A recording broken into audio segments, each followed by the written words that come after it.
கோயம்புத்தூரில் வந்து நம்ம கமிஷனர் பாலகிருஷ்ணன் இருக்கிறாரு.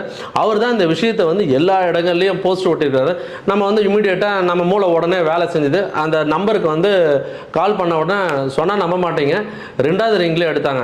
ஏன்னா நமக்கு எப்பவுமே அந்த ரிங் எடுக்கலாம் இன்னொரு பிரேக்கிங் நியூஸ் கிடைக்கும். ஏன்னா அது வந்து போஸ்ட் மட்டும்தான் ஓட்டியிருக்காங்க, போலீஸ் வந்து ஃபோன் பண்ணால் எடுக்கிறதில்ல, அதுக்குள்ளே வந்தவனை வேலையை முடிச்சுட்டு போயிட்டான் அப்படின்ற ஒரு விஷயத்த நமக்கு ஒரு நியூஸ் கிடைக்கும். அது வந்து நெகட்டிவ் நியூஸ் கிடைச்சா தானே எப்பவுமே ஒரு பேர் கிடைக்கும். ஸோ அந்த விஷயத்தில் அப்படின்னா செகண்ட் ரிங்லேயே எடுத்துட்டாங்க.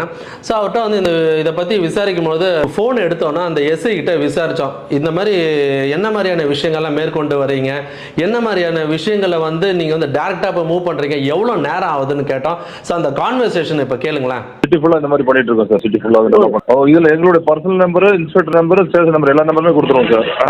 இது மாதிரி கால் வந்துருக்கு சார், எனக்கே வந்திருக்கு நிறைய. அந்த மாதிரி பிரச்சனை சார், அந்த பார்க் பக்கத்தில் பிரச்சனை ஆயிடுச்சு வாங்க அப்படிம்பாங்க. ஃபைனான்ஸில் ப்ராப்ளம் சார், உங்கள் நம்பர் போர்டில் பார்த்தேன் அப்படின்னு சொல்லி கூப்பிடுவாங்க. Last week back